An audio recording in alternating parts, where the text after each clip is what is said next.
Hey, what is up YouTube, and welcome back to another YouTube video where today I'm going to be recapping the PGL Major Challenges stage and just reviewing all of the team's journeys throughout the major so far and sharing my thoughts on how each team did. So sit back, relax and enjoy the content.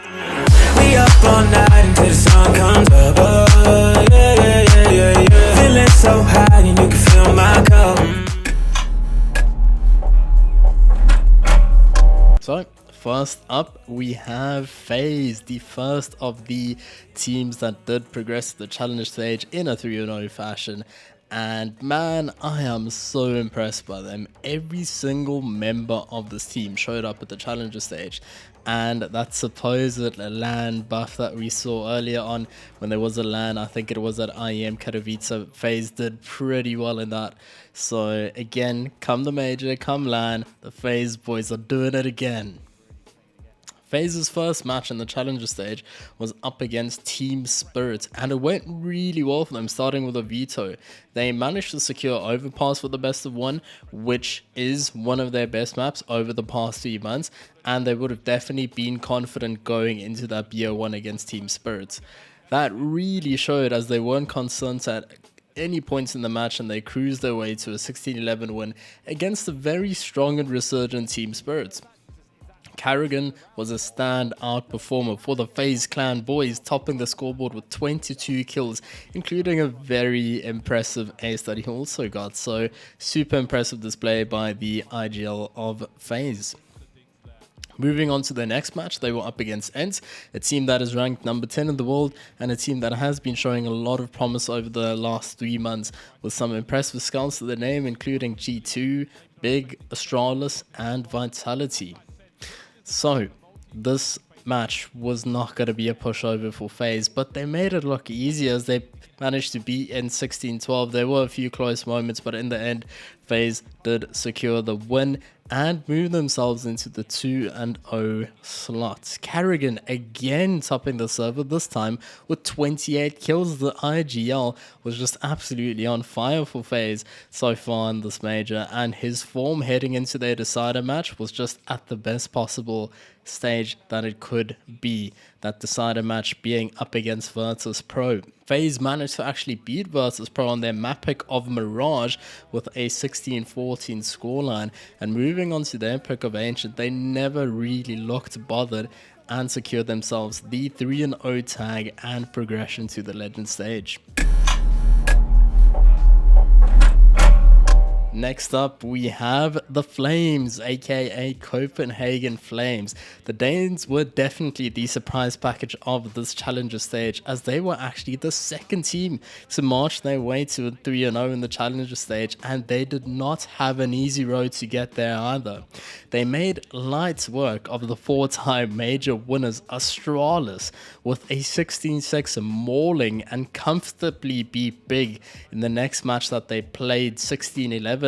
And at 2-0, everyone started noticing the Flames. After day one, everyone was surprised first at them beating Astralis, which showed that their earlier running in IEM Fall definitely wasn't a fluke, where they managed to beat the likes of G2, Big, Mouse, some big scalps that they managed to claim there, and they continued that run in the major. Now being in a position to secure themselves a spot in the Legend stage at their very first major together, things started to get exciting. The most impressive thing about the Flames at that point in time was the CS they were playing. It was methodical, it was well worked out set pieces that just worked to perfection, combined with impeccable decision making and absolutely lights out aim. The Copenhagen Flames were heading into their BO3 against their Danish friends, obviously being heroic, and it was looking like it would be a match for the ages.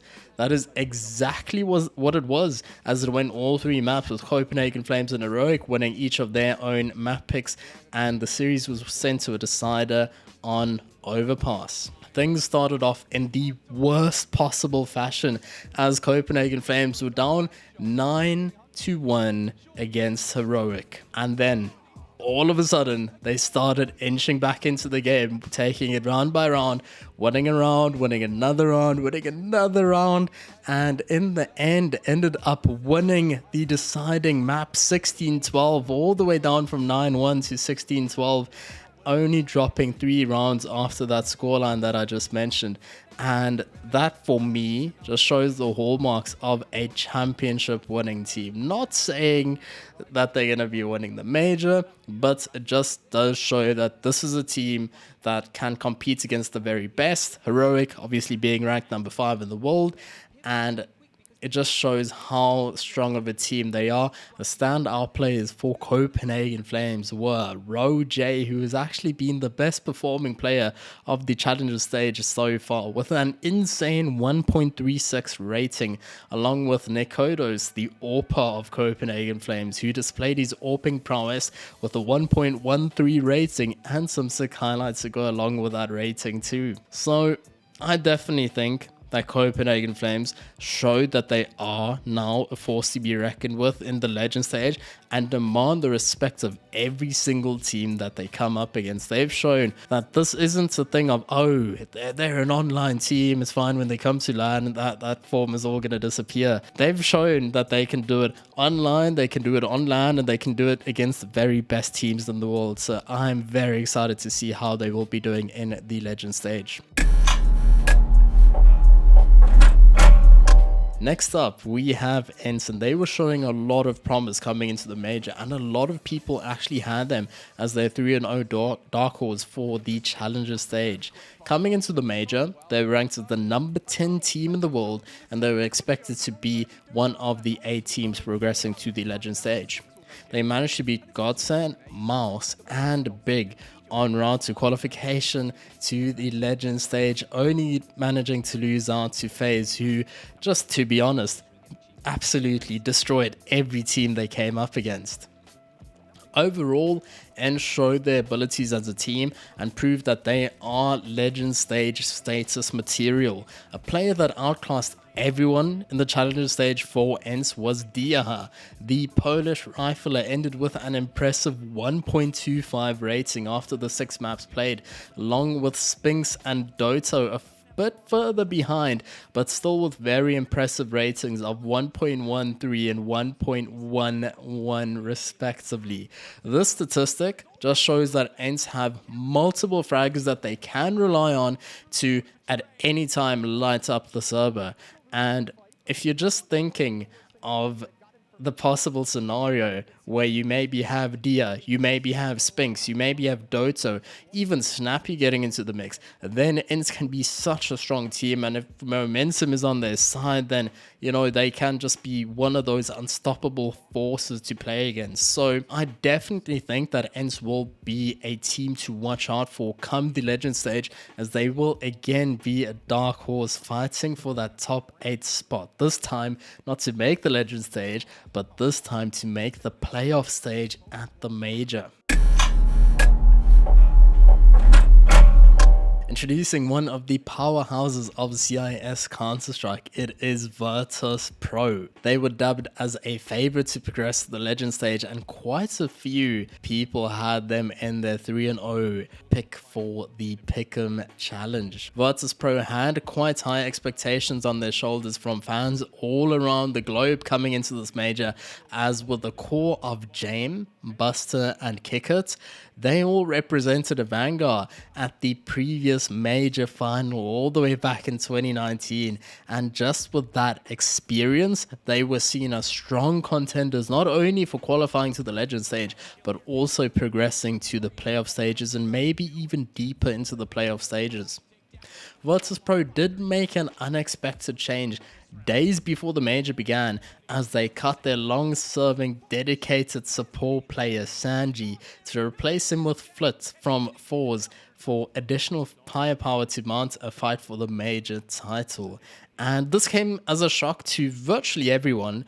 No one was expecting this move to be made, and I personally do like the change because they've gone with the approach of, we don't think we're going to win the major with Sanji because, yes, he's a good support player, but we need firepower. They've now got firepower in Flitz, and they are going to try and see how far they can go into the major. So I personally am very excited to see how they will be doing with him. And the move to replace Sanji with Flit didn't seem to immediately pay off, as they were traveling on a rocky road as they were pushed to all 30 rounds against Pain Gaming, but did manage to pull off the 16-14 victory. And the shaky road continued as they struggled to get it over the line against Movistar Riders, only beating them 16-12. Now, yes, a win is a win, but from a team with very high expectations, one would have wanted to see cleaner margins of victory. One would have expected, with the high expectations with Virtus Pro, you know, their core previously made the major final, so why not try and do it again, just this time maybe with a few better players. One would have expected to see scorelines around the range of 16-4, 16-6, 16-8, maybe even 16-9, but not double digits against Pain and Movistar Riders, unfortunately. And after that, going up 2-0, they were absolutely outclassed by Faze, and that set up a CIS derby with Team Spirit to secure qualification to the Legends stage. Virtus Pro and Team Spirit put up an intense series as it was pushed to the decider map, where Virtus Pro managed to take the W in overtime 19-15 and progress to the Legends stage. So, Virtus Pro, they managed to progress to the Legends stage, winning 3 games and losing 1 game. So, it's not that bad, but still, they should have tried to make the earlier games a bit closer, but one could also argue that they did want to maybe just get used to playing at the major, get used to each other at LAN, and just, you know, slowly get into the tournament. Next up, we've got someone who nobody expected to make it this far, and that is Entropiq. They were the biggest surprise of all teams at the Challenger stage. No one had Entropiq as a team that would be going to the Legend stage, and even less would have thought that they would do it with 3 wins and only 1 loss. Entropiq's run to the Legend stage started off with a loss to Big in a very close fashion, 16-13, and after that it just felt like Entropiq flicked a switch and went on an emphatic run as they beat Astralis, Movistar Riders and Heroic to qualify for the Legends stage. Entropiq honestly impressed me throughout the Challenger stage with impressive teamwork and really clean executes. Just the trust that you can clearly see that each of these players have in each other is so clear to see, and I think it really just separates them from other teams to just have that kind of synergy between each other and being able to trust each other, and it just makes everything run that much smoothly because you can clearly see that each player in this team knows exactly what the other one needs to do and what their job is and what is expected out of them in a specific round on a specific map at a specific time. I mean, they have played the most amount of maps of CS out of any team in the whole world, so you can clearly see that that hard grinding that they've been doing all year long has now started to pay off. Someone that specifically impressed me in this Entropiq roster was Yellen, who amassed a rating of 1.31 across the 6 maps that he played and was absolutely phenomenal from the get-go for Entropiq, and he impressed from start to finish, topping the server in the series against Heroic with another impressive 1.19 rating. Now we get to Heroic, the number 5 team in the world, and they were among the favorites for this Challenger stage. They had managed to not only win ESL Pro League Season 13 earlier in the year, but also managed to consistently place between 1st and 4th for virtually every big online tournament throughout 2021, which led many to believe that Heroic would be the team to beat at the Challenger stage. The results, however, were far from the team that we've seen them to be for the majority of 2021. They managed to secure swift W's against Maus and Tai Lu, But then from there on, things did unravel for the Danes as they went on to lose against Copenhagen Flames in a huge upset, and then go on to lose against Entropiq, which you might argue is an even bigger upset just because Entropiq isn't maybe as well known. So they went from having a 2-0 record at the major, being one BO3 away from qualifying in a 3-0 fashion, to 48 hours later being 2-2 and being one game away from being knocked off from the major. They had their backs against the wall and they were put up against the Spanish CS gods, obviously being Movistar Riders. And they did eventually beat them 2-0 in that series after a close map 1 being 16-14 going the way of Heroic, and then the second map was 16-17. So a quick 2-mapper for them, but still. Heroic certainly left lots to be desired from their play as Shush, Refresh and Tesses all recorded negative ratings for the first time in a good few months that all three of those players actually recorded negative ratings at an event. The only man who did show up for Heroic at this major so far has been Stavin, who has a 1.23 rating across, get this, 10 maps played. Heroic, yes, they've also played the most maps out of any team so far at the majors, so having a 1.23 rating across that amount of maps is seriously impressive, and it just shows how good Stavin has been so far at this major. He's just looked in absolutely superb form and has been one of the best players at the major so far. Now, getting to MOUZ. Coming into this major, they would have had one goal, and that would be to just make it to the legend stage, because with this roster at their disposal, many would have thought that this would have just been a formality for them, and the challenger stage proved to be a massive challenge for this roster. They got off to their ideal start by matching up against Sharks in their first match and convincingly beating them 16-6, but were then outclassed by ENCE and Heroic in their next matches as they slumped to a 1-2 record and had a massive job on their hands to fight back to get to the legend stage.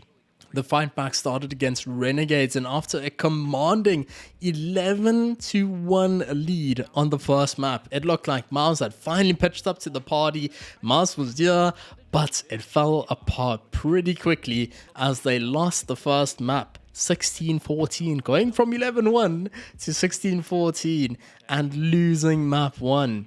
And they were now one map away from being eliminated from the major, which would have just been an absolute disaster for MOUZ. Thankfully, they stepped up for the next two maps to clinch the series 2-1 and book a date with the majority German roster of Big. This match was an absolute nail-biter and went down to the wire. Both teams needed to win this match to stay in the major, and both teams wanted to progress, but only one would be able to advance. MOUZ stepped up at the perfect time, and again, after going down one map in a BO3, managed to pull off the reverse sweep and book themselves a spot in the legend stage. But one man specifically was stepping up in every single match that MOUZ Sports played, and that was Rops. He was the standout player for them and delivered. He managed to put up a 1.23 rating across the 9 maps he played, making him one of the best players at the challenger stage, right up there with the very, very best. Now for me, obviously this was super impressive to make that comeback and you run in the challenger stage, but now looking at the legend stage, you're going up against teams like Na'Vi, Vitality, Team Liquid. There are some huge names, and there's only a certain amount of spots obviously for you to be able to advance. Only 8 spots are available in the legend stage to secure yourself a spot in the playoffs, and MOUZ just haven't convinced me to be able to be one of the teams to advance to the playoff stage. So if they are to advance to the playoff stage, which is a big if, they definitely need to sort out whatever problems they've had so far, and they are going to have to do that with a record turnaround time, with less than 12 or 14 hours that they have to work with before their next match in the major, if they are to stand a chance to progress, obviously, to the playoff spot. Now, getting to the former 4-time major winners, they have been absolutely nowhere near their former levels. And after losing Device, there was so many question marks around this roster. But after their performance at the Challenger stage, you could clearly see why Astralis were question marked as a roster. Astralis had an absolute day from hell in day 1 of the Challenger stage, losing to Copenhagen Flames and Entropiq in a 16-6 fashion, and looked to be absolutely no way. They didn't pitch up on day 1. They had an 0-2 record going into day 2, backs against their wall, and they started clawing their way back in the Challenger stage as they sent home Godsent in a swift 2-0 series. They were then pushed to the limits against Pain Gaming, their Brazilian compatriots of Godsent, and they were at a deficit of 8 rounds on the second map. They were 13-5 down at one stage and managed to claw it back all the way, send it to an overtime, and win out the series 2-0 in one of the most impressive comebacks we've seen at the major so far. Now, getting to their deciding matchup against Team Spirit, they had an 0-2 record just a few days prior to this match. They were now sitting on a 2-2 record. They were slowly getting to at least a semi-acceptable level. Definitely not anywhere close to where you used to seeing Astralis, but definitely at a level where you can go, okay, these guys are starting to play decent Counter-Strike again. There was only one spot remaining. This was the last match of day 4, the last day of the Challenger stage, and it was between Astralis and Team Spirit. And Astralis, they finally pitched up. They finally showed their true class as they managed to take the map pick of Team Spirit 16-8 and went on to win their map pick of Inferno in a very close fashion, winning that one out 16-12 and securing the series 2-0, and also securing themselves a spot at the Legends stage. And those were all the teams that obviously did progress to the Legends stage. Those 8 teams obviously being Copenhagen Flames, Faze, ENCE, Virtus.pro, Entropiq, Astralis, Mouse, and Heroic. Now, I'm going to be getting into the teams that unfortunately did not qualify for the major, and we're going to be starting with Team Spirit. Now, yes, they did not qualify for the major, but Team Spirit, they were so damn entertaining to watch, man. In the first match they played against Faze, it wasn't super close. They lost 16-11, but I mean, against the Faze team that was absolutely destroying anyone, I guess they'll be able to take that one. Then for the next 2 matches, they played against Tyloo and Godsent, winning both of those matches pretty convincingly, and then moved on to a match against Virtus.pro, which, again, as I mentioned earlier, was super close. Went all 3 maps, and unfortunately they lost out on overtime. They were 1 round away from securing a spot at the Legend stage. I just want people to realize how close they actually were from progressing to the Legend stage. It could have been them above a possible Virtus.pro or Astralis, just so by the way. But in the end, they unfortunately lose out to Virtus.pro, and then, as I just discussed with Astralis, they did not manage to beat them. They lost out that series 2-0, but still, I think Team Spirit coming into this major, they were nowhere close to where they were previously. At the beginning of the year, early in the year, around March to May, they were a super good team online. But when we got to the LAN, it just really, they never looked the same as they were looking online. And unfortunately, they bow out of the major. Now, we are going to be moving on to the German organization, obviously being big, and I think they will be disappointed about not qualifying for the Legend stage. I mean, with the way that they were playing in their matches, they were looking super impressive. They were looking strong in a lot of these matches. They were playing against really good opposition. They played against Entropiq in their first match. They had a really close match against them, but did manage to beat them.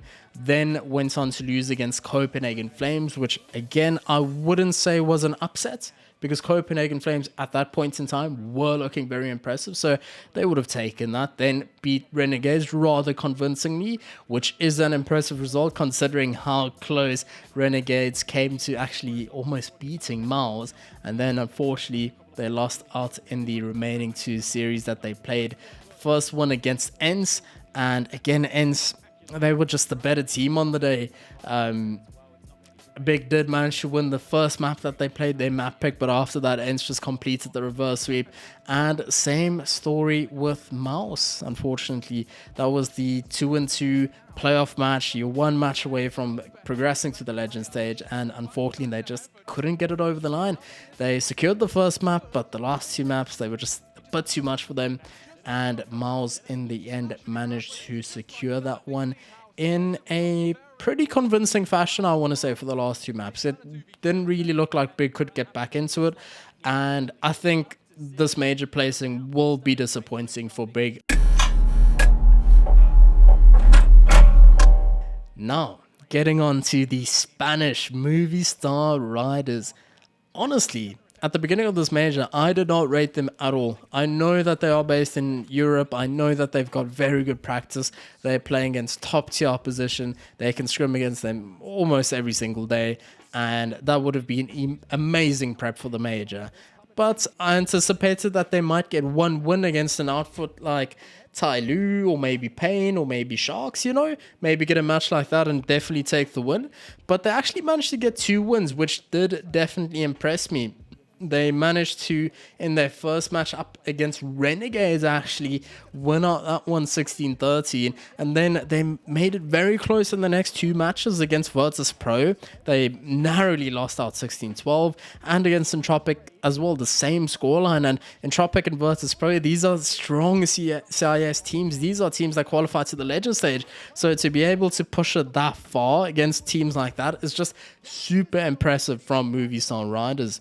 They then obviously went on to win it out against Tyloo in a 2-1 fashion. Again, a super close match, but they did get it over the line in the end. And then for their last match, they played against Heroic and unfortunately lost out 2-0. But I mean, they did get 14 rounds on the second map of this BO3, so not too bad against the number 5 ranked team in the world, I would say, because Movistar Riders, they are ranked at number 15. So I mean, I think if you're Movistar Riders, you're definitely taking that result against Heroic. And overall, looking at their run in the major, I think they can be happy, because if you look at it, they were 1 match away from progressing to the Legend stage, which would have been absolutely insane, considering that this is the first time that a Spanish team is at the major. This was all of these players' first time at the major, and it was just absolutely so impressive from them. I think every single match that they played, you could just see the passion, you could just see how much they wanted to win, and obviously I think that reflected quite well in the scorelines. Now, moving on to the teams that placed between 12th and 16th. Obviously, some teams would be happy about this and some teams not. So we're going to be getting to the Brazilian teams. I'm going to do a discussion of all of them together. It's going to be Godsent, Sharks, and Pain. So Pain, they managed to place 12th to 14th, which they could be happy with, in my opinion, because I think a lot of people wrote them off as a team that was going to go 0-3, like, ooh, Pain, who are they? They're just going to be going 0-3. But, I mean, they did manage to secure a win. Yes, it was against their own Brazilian compatriots being Sharks, but they pushed teams to the limit, man. They played against Renegades. That match ended 16-14 going the way of Renegades. Really, it was a coin flip, that one. So they could have realistically been in a position where they could have beat Renegades, and then in their very first match they almost beat Virtus Pro, which, as I mentioned earlier, are a team that have progressed to the Legend stage, and are a team also that are going to be not only fighting in the Legend stage but trying to get into the playoff stage. So just getting 14 rounds against a team like that for a few of these players' first time at the major is just so impressive, man. Like, I am so impressed with Pain. Now, unfortunately, getting to Sharks and Godsent, both these teams went 0-3. Sharks up first. So, again, Sharks were one of those teams where everyone thought they would go 0-3. I thought they would go 0-3. So, the first match that they played was against Mouse. They lost that 16-6. Not too big of an upset there at all. Then into their next match, they narrowly lost out to Tai Lu. It was a 16-14 match, so they came very close to beating Tai Lu. And then, as I mentioned earlier with Pain, they came very, very close to actually beating them in that BO3, but in the end they lose out and they fall out of the major. So again, it just shows that a team like Sharks, they did go 0-3, but they were really pushing it all the way. Like, this team could have potentially beat Tai Lu, this team could have beat Pain. There were just a few rounds which, if it went their way, if the timing went their way, it could have completely changed the way that game could have gone, and it could have just changed the major for Sharks. But unfortunately, that did not happen, and they bowed out as a team going 0-3. Now, Godsent were, for me, coming into this, I thought they were going to be the best performing Brazilian team by far, because I knew every single one of those players. I've seen all of those players perform before, and in NA they were absolutely tearing everything up. They were dominating everyone, and they were a team where, you know, you were kind of raising your eyebrows and going like, whoa, they have Taco, they have Phelps, they have Duma, Barton. These are players, Lato as well. These are players that have a lot of talent. You have a lot of experience with Taco, 2 times major winner, Phelps as well. I mean, just so much going for that Godsent roster. But in the end, they go winless, which is an absolute disaster for that roster. I mean, they are ranked number 23 in the world, and unfortunately, they didn't really manage to come close in any of these matches. They lost against the ENCE 16-10, they lost against Spirit 16-12, and then they lost out against Astralis 2-0 in maps that were 16-3 and 16-11. Like, yes, they did manage to get to double digits, but Godsent, in my opinion, were a team that needed to get much closer than just double digits. They needed to be in positions to actually win a game and push a team to the very limit. But ENCE, Spirits, Astralis, they were always going to be very comfortable in those matches. They never looked like losing those matches. So yeah, I'm very disappointed with Godsent, man. I thought they would have definitely pushed it further into the challenger stage of the major. I don't think there was ever an expectation that they would qualify, but at a minimum get maybe 2 wins, man. So walking away winless, definitely a big disappointment for Godsent. Now moving on to the Aussies, obviously being Renegades. Again, I don't think anyone realistically thought they would qualify, and let's just go over their results. They lost narrowly out to Movistar Riders, which, as we mentioned, an EU team, you know, just a class above with the practice that they can get. So that is an expected result. They then beat Pain 16-14. So yes, very close match, but they did manage to secure the dub. Then up against Big, they lost out 69, which again, it's an expected result. Big are just in another tier. And then against Mouse, oh man, this could have really gone into another way with Renegades, because they actually managed to make an absolutely insane comeback that I talked about earlier, getting it all the way from 11-1 to 16-14. They win out the first map. The emotions were going to be at an all-time high. They would have been so hyped, and then unfortunately they lose out the next 2 maps, 16-10 and 16-6, and are eliminated from the major. And that's that. That is the review of the challenger stage complete. I discussed all 16 teams from number 1 all the way through to number 16, and man, what a major it's been so far. Yes, I know there were a few technical errors in the beginning, but just the CS that we've seen out of all these teams so far makes me really excited for the legend stage. And I hope you guys did enjoy the video. If you did, do drop a like on the video and comment down below who you think is going to be winning this major. Do you think it's going to be Na'Vi? Do you think it's going to be Team Liquid? Who are your favorites for this one? But I hope you guys have a great evening, great morning, great afternoon, whenever the time is that you will be watching this video. Have a good one regardless, and cheers. We up all night until the sun comes up.